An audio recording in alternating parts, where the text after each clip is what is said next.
So after spending some time on a couple of fun distractions, I am finally back with part 3, which is going to be the final installment of my 486 gaming rig series.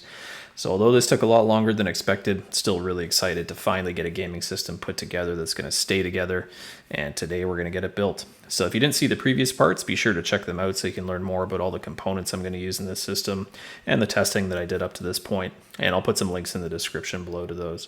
So first I'm going to talk a bit about some of the more practical aspects of getting this thing built.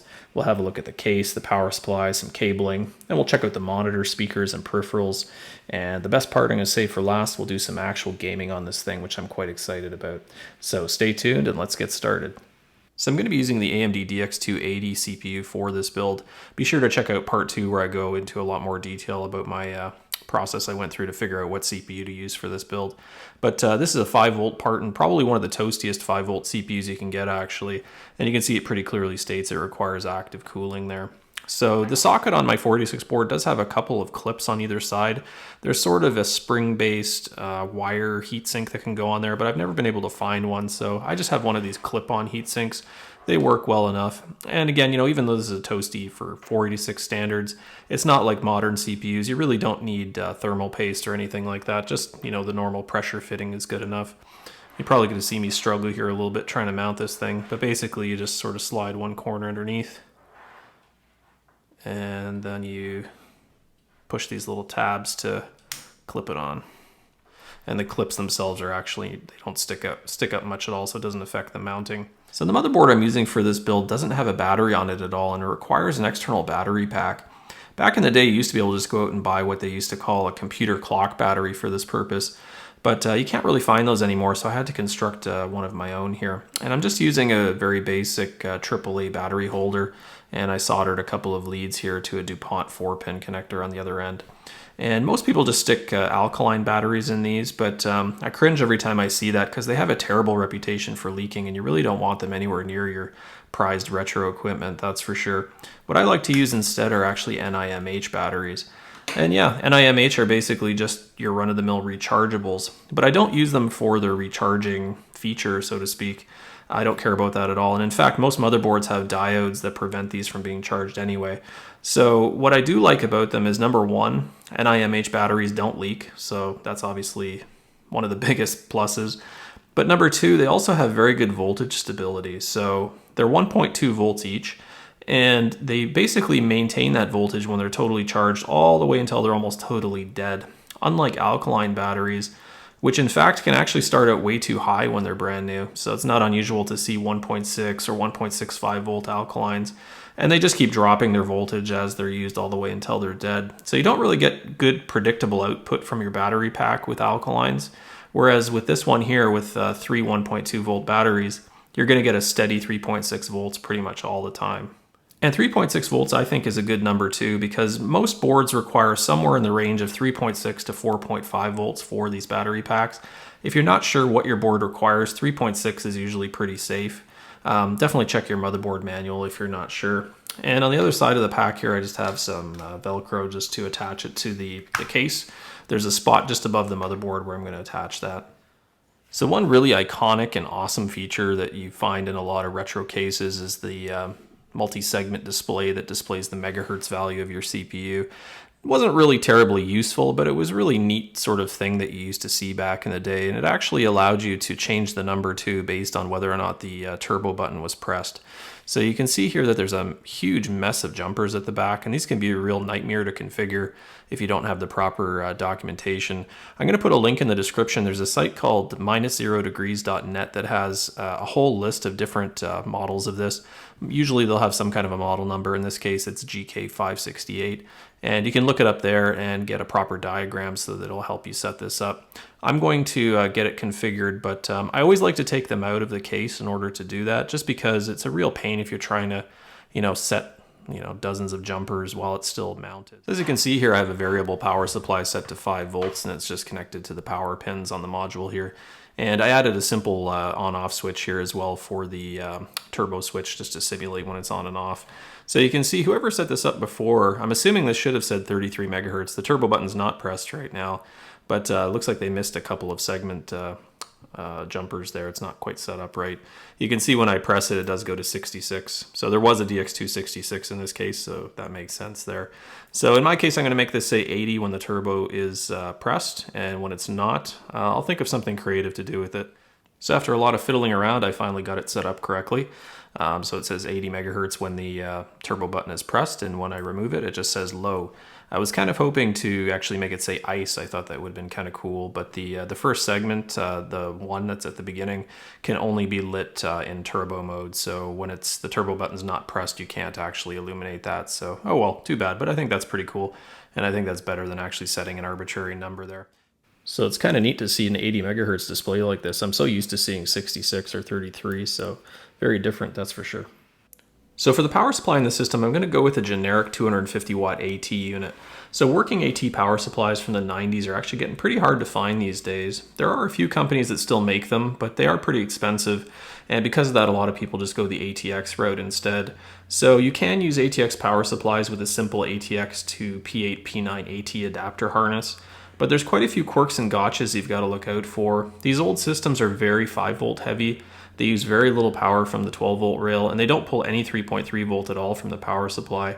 And most modern ATX power supplies, they're really designed primarily for 12 volt output almost exclusively, and they really don't do much more than 100 to 150 watts on the 5 volt rail. And if they use group regulation, you can have other problems too, because if you've got heavy 5 volt load with little to no 12 volt, it can really throw things out of spec. Another problem too is that some of the negative voltage rails, like negative 5 volt, they were abandoned at some point. So some older ATX units will output negative 5 volt, but a lot of the new ones just don't have that wire at all hooked up. So it can be a problem for some older sound cards and peripherals. There are ways around that using things like the nifty voltage blaster, but in my case here, I'd prefer to keep things simple and a bit more age appropriate and authentic for a system like this. I don't think it has an actual brand or anything like that, but I do see a whole bunch of spelling errors on the label, which is kind of funny. I did test the unit last year. It's working really well, no problem there. I gave it a really thorough cleaning inside. The original fan was seized up, so I did replace it with a Noctua fan. It's not the typical beige and brown one, but actually the gray one. I think it's called the Redo or Redux line. Basically the same fans, but they just don't come with all the fancy accessories and stuff, and they're a little bit cheaper. It works great. It's nice and quiet and provides a healthy amount of airflow. So just a quick public service announcement since I'm talking about replacing fans and cleaning out power supplies. They do put warning labels on these things for a reason, so if you don't know what you're doing or not experienced working around high voltage components, please don't open your power supply case. Even when they're unplugged, these things have some pretty big capacitors that can give you quite a shock if you're not careful, so please be cautious. So as far as the cabling that comes out of one of these, I mean, it's very similar to what you'd see in a regular ATX power supply, at least an older one. You've got your usual Molex type connectors here, floppy connectors, which are also called Berg connectors. You do sometimes see something like this. It's just a little 2-pin DuPont connector that's connected to the 5 volt rail. And this one's actually intended to be used for that segment display that I just finished configuring. This is the P8, P9 connector. This is basically what provides power to the motherboard. One thing you always have to watch out for, it can be hooked up in either orientation here, so always make sure the black cables are in the center like this, and you can't go wrong. The other thing too, you'll notice there's like a big long, what looks like a black extension cord that comes out of here. And this is actually line voltage cabling, so you do have to be very careful with these. There are sort of insulated covers on these spade connectors here, but the black and white I believe is power in, and blue and brown I think is power out. So this actually connects to the power switch on the front of your case. And you'll notice in these AT cases, they have pretty beefy power switches because, you know, you're not just switching 5 volts or whatever, you're doing 120 or 200 volts depending on, you know, where you live. So definitely, you know, when you're dealing with AT power supplies, they do demand a little bit more respect than what you're dealing with ATX power supplies, that's for sure.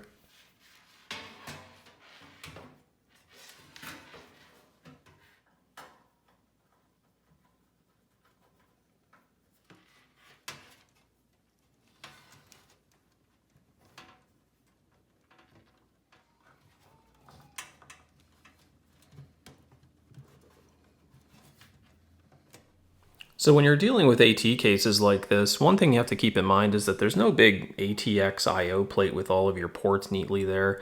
You do have to provide I/O connectivity using either these traditional slot brackets like this, or using some of the punch outs that are sometimes available on cases. These aren't always here, but they are kind of handy because you don't have to use up your slots with your I/O, obviously, which is kind of nice. I'm going to use this DB25 connector here, and I'm also going to provide another second serial port using a traditional DB9 connector. This one here is great for mice, and this other one here is typically what you see with external modems and that sort of thing.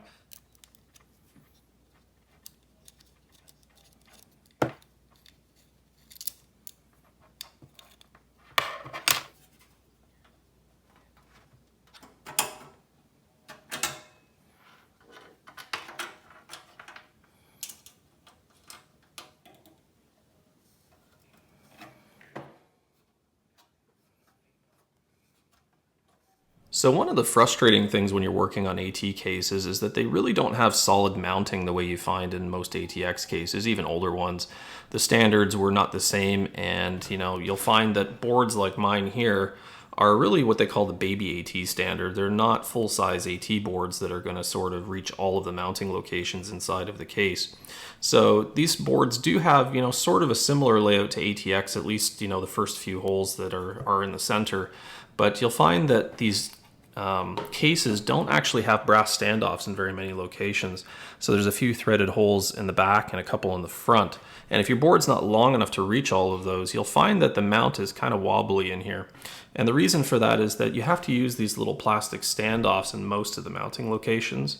And these basically just fit into these tapered openings here. And they sort of hold the board from a sense that it can't move back and forth, but gravity is always going to pull the board down, so really it's sort of naturally going to want to, unlock itself if you can't get it screwed in place. And unfortunately, this board here, you can see only this one hole is going to line up with a brass standoff, so I'm going to have to rely a lot on these plastic bits. So even though the mount is probably not going to be all that solid, once you get your expansion cards screwed in here, you'll find that it does really hold the board in place. It seems kind of crazy to have to use expansion cards to securely mount your motherboard, but that's really just the way it worked. Even after that, it's going to wobble a little bit in there, but it should be a secure enough mount that everything's going to work just fine. 5 of them are going to be the normal type with the little heads that fit into the tapered openings. One of them here is going to have to be flat like this one, and that's because this corner right here is not actually going to reach one of the tapered openings. So this one's just sort of to let it sit against the metal. So basically you just stick these in and they clip right in. And there's another one down here. And then the flat one was going to be at this bottom corner, just for some backing support. And there we go. Another interesting thing I just noticed on the back of this board here, you can see there's a label from whatever computer store this came from, but it pretty clearly states that it was purchased back in 1994. Looks like December 19th, so could have been a Christmas present for somebody, who knows.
here it is, the completed system sitting in my retro gaming corner. Still a work in progress.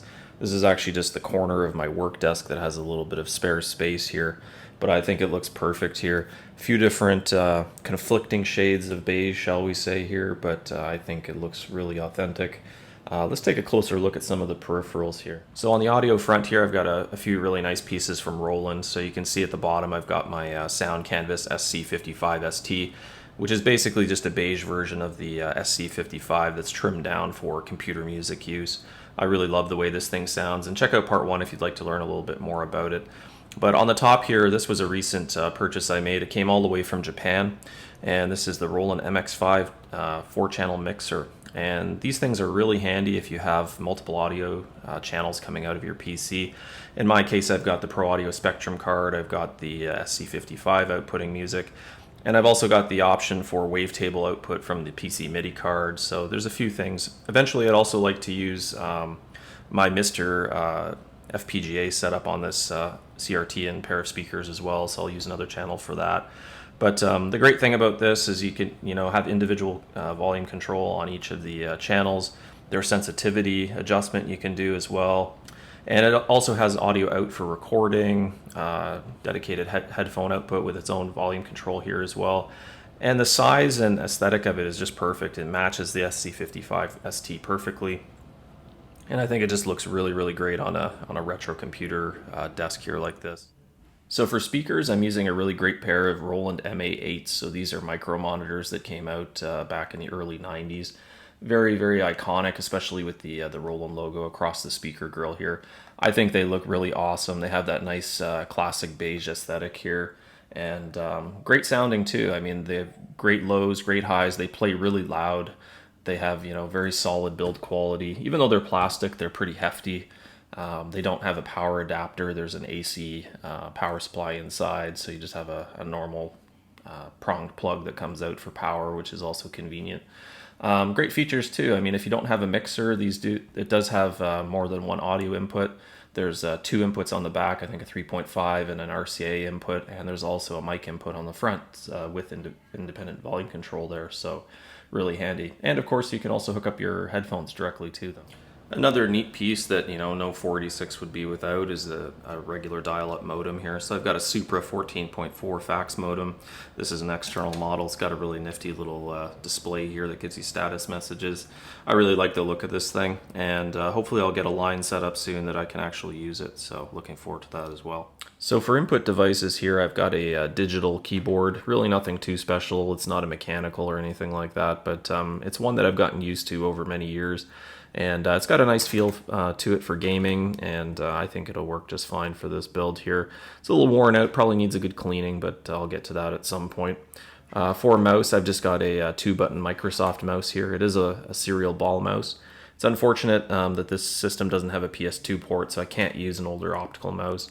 I'm not quite used to the feel of a ball mouse, but hopefully with some use I'll get used to it again. And I also have a CH flight stick joystick here. This actually just came in. I never had one back in the day. I did have a joystick, but not this particular model. This one has a really, really nice feel to it, and very solidly built, and should be great for some flight sim games like TIE Fighter and X-Wing and stuff like that I do enjoy playing. And last but not least is the monitor. So this is the NEC FE1250 Plus. It's a 21-inch CRT with a 20-inch viewable area. It's not a Trinitron, but it is a very good quality Mitsubishi Diamondtron tube. And I believe it has a 0.24 dot pitch and really high refresh rates. And I think the resolution can go all the way up to like 1920 by 1440 or something like that. So really good quality monitor from back in the day. Now this is obviously a lot newer than what you'd see in the 486 era. This is more like, start of the millennium kind of time frame. But that's okay. I do plan to use this monitor for other rigs that might be potentially a little bit newer, and it looks really great with old 320 by 200 games too. Even though it's pretty large, you do get some nice scan lines and things like that. Now you can use an LCD for a retro gaming rig, but it's one of those things that you really do have to see for yourself to appreciate the difference. People do talk about scan lines, but there's other things as well.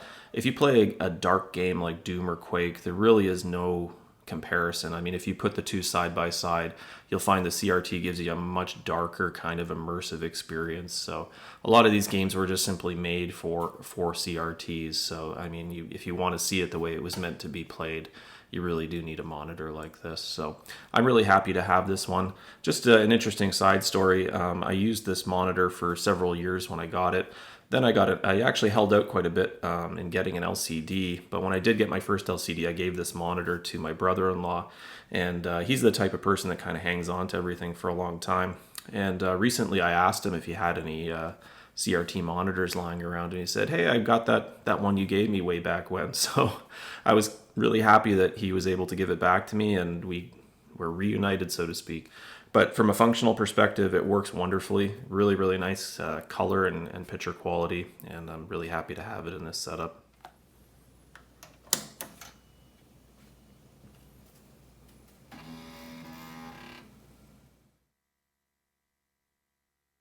All right, so this thing's a gaming system after all, so let's check out a few of my favorites from back in the day.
And that's it. So I'm really happy with how well this system turned out. It did take me a lot longer than I hoped, but it was definitely worth the effort. Gaming on it's been a real joy so far, and the more I use it, the more I love it. Anyway, I hope you really enjoyed this video series, and if you did, please don't forget to like and subscribe. It really does help smaller channels like mine get more exposure. Thanks again.